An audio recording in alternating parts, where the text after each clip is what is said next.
Hello guys, welcome back ബിൻഹു tube. അപ്പോൾ video എടുക്കുക, ലൈക്ക് ചെയ്യുക, ഷെയർ ചെയ്യുക, സബ്സ്ക്രൈബ് ചെയ്യുക, തൊട്ടടുത്തുള്ള ബെല്ലേക്ക് ഓപ്ഷൻ മാത്രമേ ഞാനത് മറ്റു വീഡിയോസിലേക്ക് നോട്ടിഫിക്കേഷൻ നിങ്ങൾക്ക് ലഭിക്കുള്ളൂ ഗൈസ്. അപ്പോൾ ഇന്ന് നമ്മുടെ പ്ലെയർ തരാത് ഗപ്പി വ്ളോഗാണ്. എന്ന് വെച്ചാൽ നമ്മൾ കോഴിക്കോട് ഒരു സ്പെഷ്യൽ പുതിയൊരു വെറൈറ്റി ഗപ്പിനെ വാങ്ങാൻ വെച്ചിട്ടാണ് നമ്മൾ കോഴിക്കോട് പോകുന്നത്. അപ്പോൾ അവിടെ പോയിട്ട് എന്തെല്ലാം നടക്കുന്ന കാര്യങ്ങളൊക്കെ നിങ്ങൾ എന്തായാലും നേരിട്ട് കാണുക ഗൈസ്. ആദ്യം തന്നെ ഞാനും ഉമ്മയും നടുവിനടുത്ത് നമ്മുടെ ഇളനീരിൻ്റെ സ്പോട്ട് പോയി ഞാനൊരു ഇളനീര് വാങ്ങി. ഉമ്മ ഒരു ഇളനീര് ജ്യൂസാണ് ഓർഡർ ചെയ്തത്. ഞാൻ ഇളനീരും കുടിച്ച് കഴിഞ്ഞു. ഉമ്മ ഇളനീർ ജ്യൂസിന് വേണ്ടിയുള്ള വെയിറ്റിംഗ് ആണ്. അങ്ങനെ ഞാൻ ഇളനീരിൻ്റെ സാധനം തിന്നുമ്പോഴത്തേക്ക് ഉമ്മക്ക് ജ്യൂസ് വന്നു, ഉമ്മ കുടിച്ചു കഴിഞ്ഞു. അങ്ങനെ ഞാനും എന്തൊക്കെ അവിടെ നിന്ന് കീനും അതിൻ്റെ പുറത്തുനിന്ന് പീടിയെന്ന് ഞാൻ ഒരു കടല വാങ്ങി. ഇപ്രാവശ്യം കടല തീരെ പോരാ. അങ്ങനെ ലിമിറ്റഡ് ബസ് കയറി നേരെ നമ്മുടെ സ്വന്തം കോഴിക്കോടേക്ക് 2 ടിക്കറ്റും കാര്യങ്ങളൊക്കെ എടുത്തിട്ടുണ്ട്. ബസ്സിൽ ഏറ്റവും ബെക്കിലാണ് ഇരുന്നത്. ഇപ്പോൾ ബസ്സിലത്തെ പ്രശ്നവും കാര്യങ്ങളും നിങ്ങൾക്ക് അറിയാമെന്ന് വിശ്വസിക്കുന്നു ഗായ്സ്. അങ്ങനെ നമ്മൾ കോഴിക്കോട് എത്താനായി സുഹൃത്തുക്കളെ. അങ്ങനെ നമ്മുടെ പുതിയ ചെരുപ്പ് എങ്ങനെ ഉണ്ടെന്ന് കമൻറ്റ് ചെയ്യുക. കോഴിക്കോട് എത്തിയിട്ടുണ്ട് സുഹൃത്തുക്കളെ. കോഴിക്കോട് നിന്ന് ബസ് സ്റ്റാൻഡിന് നേരെ ഓപ്പോസിറ്റ് അപ്പുറ സൈഡിലാണ് നമുക്ക് പോകേണ്ടത്. അപ്പോൾ നമുക്ക് റോഡിന് മുറിച്ചെടുക്കാൻ മടിയുള്ളതുകൊണ്ട് മേലക്കൂടെ എസ്കലേറ്ററിൽ കൂടെ കയറി മേലക്കൂടെ നടന്ന് എസ്കലേറ്ററും കീന് നേരെ ഏഞ്ചൽ അക്വ എൻ്റെ പെറ്റ്സ് എന്ന് പറഞ്ഞ ഈ ഒരു ഷോപ്പിലാണ് ആദ്യം വന്നത്. ഇവിടെ നോക്കുകയാണെങ്കിൽ ഗൈസ് വെറൈറ്റി കുറേ കിളികളുണ്ട്. ഇതിനൊക്കെ 400-ന്റെ മേലോട്ടാണ് റേറ്റും കാര്യങ്ങളും. അങ്ങനെ മേലത്തെ കളർ ഫിഷിൻ്റെ താഴെ വലിയ ഗോൾഡ് ഫിഷ് ഉണ്ട്. അതിനകത്ത് ഇപ്പുറത്തെ സൈഡിലാണെങ്കിൽ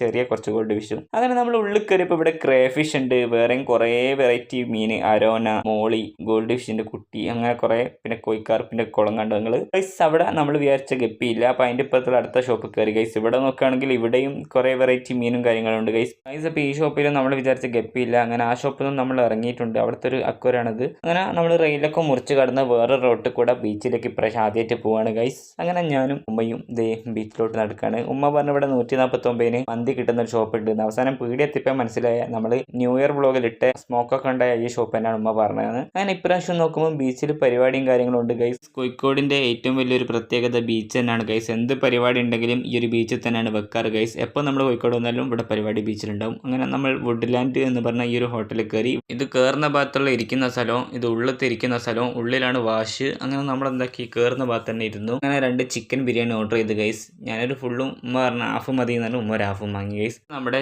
ചിക്കൻ ബിരിയാണി വന്നു. എൻ്റെ ഫുള്ളും ഉമ്മൻ്റെ ഹാഫും ഗൈസ്. പ്ലേറ്റ് നോക്കുമ്പോൾ ഹാഫിൻ്റെ പ്ലേറ്റ് കുറച്ചുകൂടി ചെറുതായ ഒരു സംശയം. അങ്ങനെ നമ്മൾ എന്താക്കി ബിരിയാണി സലാഡും കാര്യങ്ങളൊക്കെ എടുത്ത് തിന്ന് കഴിഞ്ഞിട്ടുണ്ട് സുഹൃത്തുക്കളെ. ബിരിയാണിനെ കുറിച്ച് പറയണമെങ്കിൽ എനിക്ക് ഉമ്മാക്ക് ഇഷ്ടപ്പെട്ടിട്ടില്ല. അങ്ങനെ ഞാനൊരു ലൈമും വാങ്ങി ഗൈസ്. അപ്പോൾ ഈ ഒരു ഷോപ്പത്തെ ബാക്കി ഫുഡിനെ കുറിച്ച് എന്താണ് അഭിപ്രായം എന്ന് വെച്ചാൽ എനിക്കറിയില്ല, നമ്മളൊന്നും കഴിച്ചിട്ടില്ല. അങ്ങനെ നമ്മൾ എന്തൊക്കെ നേരെ റോഡും കടന്ന് നമ്മുടെ ബീച്ചിൽ വന്ന് ഇവിടെ നോക്കുകയാണെങ്കിൽ ബുക്ക് പ്രകാശനവും പിന്നെ ബുക്ക് ചെയ്ത ആളെ ഇന്റർവ്യൂ പിന്നെ എക്സ്പോ അങ്ങനെ കുറേ പരിപാടിയും കാര്യങ്ങളൊക്കെ ഉണ്ട്. അങ്ങനെ നമ്മൾ ബീച്ചിനുള്ളിലേക്ക് പോയി ഗൈസ് കുറച്ച് കാറ്റ് കൊള്ളാൻ. നല്ല വെയിലാണെങ്കിലും ബീച്ചിലത്തെ കാറ്റ് ഗൈസ് ഒരു രക്ഷ ഉണ്ടാവില്ല ഗൈസ്. അങ്ങനെ ഞാനും ഇവിടുന്ന് ഇങ്ങനെ കാറ്റ് കൊള്ളാണ് സുഹൃത്തുക്കളെ. അവിടെ ഒരു ഒട്ടകം നിങ്ങൾ കാണുന്നുണ്ടോ? ഇവിടെ 2 ആളെ ബെക്കിൽ ഒരു കറുത്ത അടിപൊളി കുതിര ഉണ്ടായിരുന്നു. പിന്നെ ഹോട്ടൽ പേരഗൺ ഉണ്ടല്ലോ കോഴിക്കോടത്തെ, അത് ഇവിടെ ബീച്ചിൻ്റെ അകത്ത് ഒരു സെറ്റാക്കി. പിന്നെ ഇവിടുത്തെ സ്കൂളിലത്തെ കുട്ടികൾ വന്നു. മദാം അവിടുന്ന് ഡയറി ചെയ്യുന്നുണ്ട് സുഹൃത്തുക്കളെ. അങ്ങനെ ബീച്ചിൻ്റെ അകത്ത് ഒരു ഒട്ടകം സെറ്റായിട്ട് ഫോട്ടോ എടുക്കാനൊക്കെ പറ്റുന്ന രീതിയിലുള്ള ഉമ്മാക്ക് ഒരു ഫോട്ടോ എടുത്തു കൊടുത്തു. നമ്മൾ എന്താക്കി എല്ലാ പരിപാടിയും കഴിഞ്ഞ് നേരെ ബീച്ചിൽ നിന്ന് ഒരു ഓട്ടോറിക്ഷയും കയറി നേരെ കോഴിക്കോട് ബസ് സ്റ്റാൻഡിലോട്ട് പോയി. അങ്ങനെ ബസ് സ്റ്റാൻഡിൽ എത്തിയപ്പോൾ